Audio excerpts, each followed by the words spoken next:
जब न्यायाधीश हैं, मुख्य न्यायाधीश मध्य प्रदेश सरकार के, वहां के अभी बस हमारी यही प्रार्थना है, धर्मो रक्षति रक्षिता। जो धर्म की रक्षा करता है, धर्म उसकी रक्षा कर लेता है।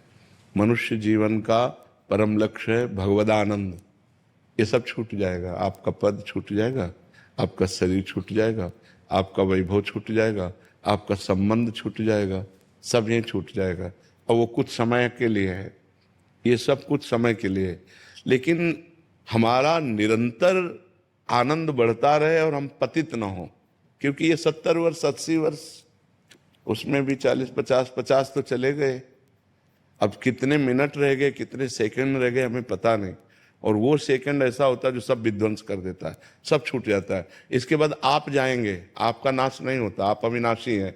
ये शरीर और इस शरीर का नाटक जितना है वो यहीं रह जाता है। ये मायाकृत नाटक है।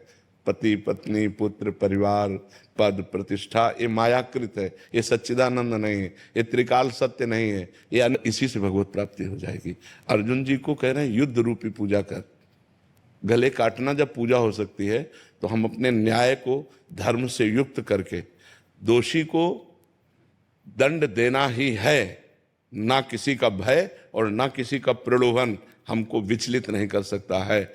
और निर्दोष को बचाना ही है, पक्का बचाना है। कोई भय या कोई प्रलोभन मुझे हमारे न्याय से विचलित नहीं कर सकता। ये निष्ठा आपके अंदर बनी रहे और भगवान का नाम स्मरण, तो ये अनित्य क्रिया से नित्य सच्चिदानंद की प्रसन्नता प्राप्त हो गई। यही जीवन का परम लक्ष्य है। अपने अपने कर्तव्य कर्म के द्वारा यदि हम धर्म पूर्वक पूजा करें तो हमारा पूरा देश सुखी हो जाए। आज जहां हम अपने कर्तव्य से चित होकर भय या प्रलोभन के वशीभूत हो जाते हैं, वहीं हमारी हानि हो जाती है, वहीं हमें अशांति प्राप्त होती है, वहीं हमारे द्वारा ऐसे कृत्य हो जाते हैं जिससे हमारे समाज को पीड़ा पहुंचती है। ये समाज सब भगवत स्वरूप है। हमें अपने अपने अधिकार के अनुसार सेवा करने के लिए भगवान ने ये पद दिए हैं। तो बहुत निर्भय होकर और निर्लोभी बन करके अपने पद का पालन करो, यही भगवान की पूजा हो जाएगी। इसी से भगवान प्रसन्न हो जाएंगे। और भगवान प्रसन्न हो गए तो सर्वमंगल।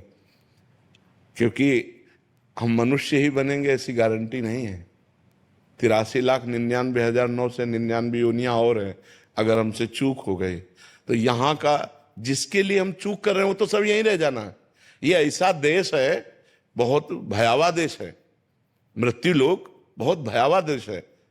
अब हम जितने जिन जिन से प्यार कर रहे हैं सब छूट जाएंगे। जो जो हमने मेहनत करके कमाया वो सब छूट जाएगा। जितना शरीर को प्यार किया, राग किया, वो भी छूट जाएगा। यहां है क्या?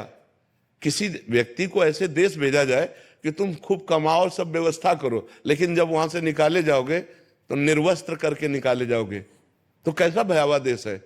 ये शरीर रूपी वस्त्र भी छीन लिया जाता है, यहीं आग लगा दी जाती है। कुछ नहीं, केवल कर्म हमारे साथ जाता है। इसलिए हम एक ऐसा कर्म करें, महान कर्म करें, जिससे हमें अगर जन्म मिले तो फिर मनुष्य देह मिले, और ऐसे हम कर्म करें जिससे भगवान प्राप्त हो जाए, हमारा आवागमन मिट जाए, ये संसार का दुख मिट जाए। ये अगर संसार में आवे तो हम महान बन करके आवे, कर्म बंधन से युक्त नहीं, ईश्वर के द्वारा प्रेरित उनके पार्षद बनकर आवे और जगत मंगल करे। ये होना चाहिए।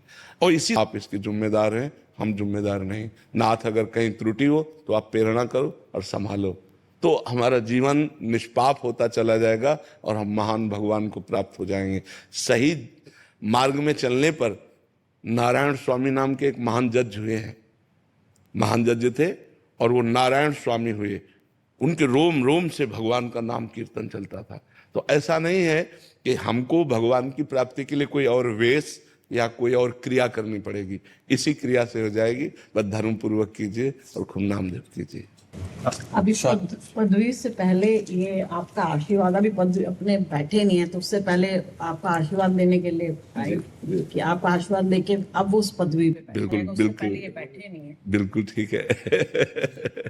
और मुझे राम नाम की अखंड भक्ति का आशीर्वाद आप अपने मुंह से दिए, मेरे को आशीर्वाद ये दीजिए मुझे राम नाम। खूब राम राम जपिए, खूब राम राम जपिए।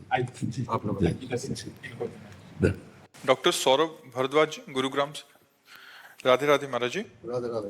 महाराज जी, कर्म एवं नाम जप में प्रधान क्या है? जब हम नाम जप करते हैं तो मन बोलता है कि जब सब कुछ भगवान कर रहे हैं तो कर्म की जरूरत ही क्या है महाराज जी? ऐसा तुम्हें बोध है सब कुछ भगवान कर रहे हैं? ऐसा ऐसा तुम्हें बोध है? आज हम यही सुनते हुए बड़े। सुनना सुनना एक अलग चीज है। जैसे तुम शरीर नहीं हो, तुम शरीर नहीं हो, ये सुना है? सुना है ना? लेकिन तुम्हें बोध है? नहीं है। शरीर की पीड़ा, शरीर का भूख प्यास, काम क्रोध लोभ मोह, ये सब व्याप्ते हैं ना। तुम्हें कोई कर्म नहीं बांध सकता, लेकिन तुम्हें बोध नहीं है, इसलिए तुम्हें हर कर्म बांधेगा। तुम्हें दुख लगेगा, तुम्हें सुख लगेगा, तुम्हें पाप लगेगा, तुम्हें पुण्य लगेगा, तुम्हें नरक जाना पड़ेगा, तुम्हें स्वर्ग जाना पड़ेगा। जैसे ये बोध हो जाए।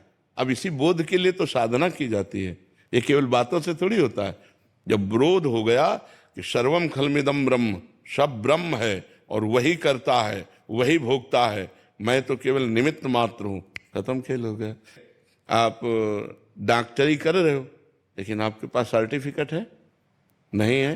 बहुत बढ़िया आप डॉक्टरी कर रहे हो, लेकिन आपकी डॉक्टरी बंद हो जाएगी और आप अपराधी माने जाएंगे, क्योंकि आपके पास लाइसेंस नहीं है, आपके पास योग्यता नहीं है। ऐसे ये बहुत बड़ा सूत्र है कि सब कुछ भगवान है और सब कुछ भगवान करता है, ये अंतिम सूत्र है। और जब ये अनुभव हो जाता है तो वो जीवन मुक्त हो जाता है, सारे कर्म विध्वंस उसके हो जाते हैं। पर ये अनुभव करने के लिए साधना है।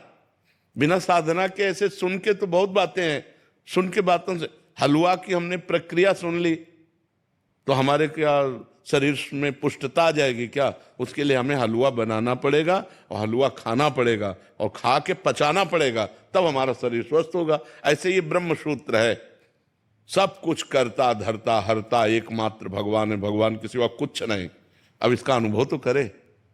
तो अनुभव करने के लिए साधना है, अब साधना है नहीं, तो इसलिए फिर अपने योग्यता के अनुसार चलो। करता तुम हो तो पाप कर्म तुमसे न बनने पावे, भोगता तुम हो तो पापाचरण को भोग मत भोगो। शराब मत पियो, मांस मत खाओ, पराई बहन बेटी एक तरफ गंदी दृष्टि मत करो, नहीं नरक जाओगे, दुर्गति हो जाएगी। हो रही ना? जलन होती है ना, सुख होता है ना, दुख होता है ना? नहीं होगा। जिस दिन ये अनुभव हो जाएगा सब कुछ भगवान कर रहे हैं, नहीं होगा। एक अद्भुत आनंद बना रहेगा। जिस दिन ज्ञान हो जाएगा, जिस दिन बोध हो जाएगा, जिस दिन हमें समझ जाएंगे कि भगवान की सत्ता से सब सत्ता है, मिटिया मेट कर दोगे दुख को, विपत्ति को, हर समस्या को मिटा दोगे। लेकिन अभी हर समस्या तुम्हें मिटा देगी? नहीं मिटा देगी। तो हमको वास्तविक स्थिति प्राप्त करनी है, उसके लिए नाम जप करो। कोई भी कर्म स्थिति नहीं प्रदान करता। कर्म दो ही प्रकार के होते हैं, या पाप कर्म या पुण्य कर्म। नाम जप भगवान का एक कर्म नहीं, ये पाप और पुण्य दोनों से अलग है, ये भजन है।